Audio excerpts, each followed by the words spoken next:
Iran-Israel US സംഘർഷം തുടരുന്നു. Crude oil വില ഉയർന്നു. ദുബായ് റിയൽ എസ്റ്റേറ്റ് പ്രതിസന്ധി. ഇന്ത്യയ്ക്കുള്ള ഭീഷണി റുപ്പി അസ്ഥിരത.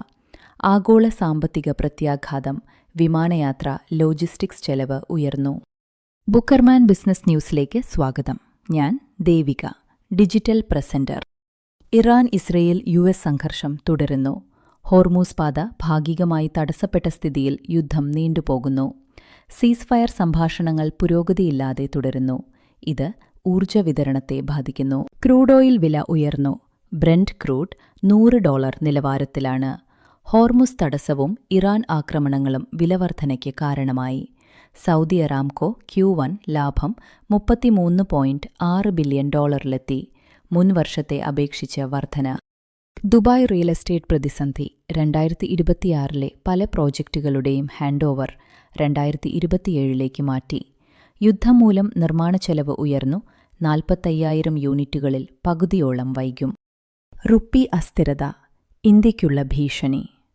ക്രൂഡ് വില 40% ഉയർന്നത് ഇന്ധനം, പണപ്പെരുപ്പം, ബാലൻസ് ഓഫ് പേയ്മെന്റ്സ് എന്നിവയെ ബാധിക്കുന്നു. CEA macro stress test. ആഗോള സാമ്പത്തിക പ്രത്യാഘാതം. IMF ലോക വളർച്ചാ പ്രതീക്ഷ കുറച്ചു. ഏഷ്യൻ രാജ്യങ്ങൾക്ക് ഊർജ്ജ വിലയേറ്റം, വ്യാപാര തടസ്സങ്ങൾ. ദുബായ്, ഖത്തർ തുടങ്ങിയവയിലെ സമ്പദ് വ്യവസ്ഥകൾ ബാധിതമായി. മറ്റ് ബിസിനസ് പ്രത്യാഘാതങ്ങൾ. വിമാനയാത്ര, ലോജിസ്റ്റിക്സ് ചെലവ് ഉയർന്നു. ഗൾഫ് രാജ്യങ്ങളുടെ സോവറിൻ വെൽത്ത് ഫണ്ട് നിക്ഷേപങ്ങൾ പുനഃപരിശോധനയിലാണ്. സൗദി, UAE എന്നിവയുടെ ഓയിൽ ഉൽപ്പാദനം ബാധിതമെങ്കിലും പൈപ്പ് ലൈനുകൾ സഹായിക്കുന്നു. സ്ഥിതി വോളട്ടൈലാണ്. യുദ്ധം ലഘൂകരിച്ചാൽ വിലകൾ താഴാം. ബിസിനസ് ന്യൂസിനെക്കുറിച്ചുള്ള നിങ്ങളുടെ അഭിപ്രായങ്ങളും നിർദ്ദേശങ്ങളും ദയവായി കുറിക്കുക.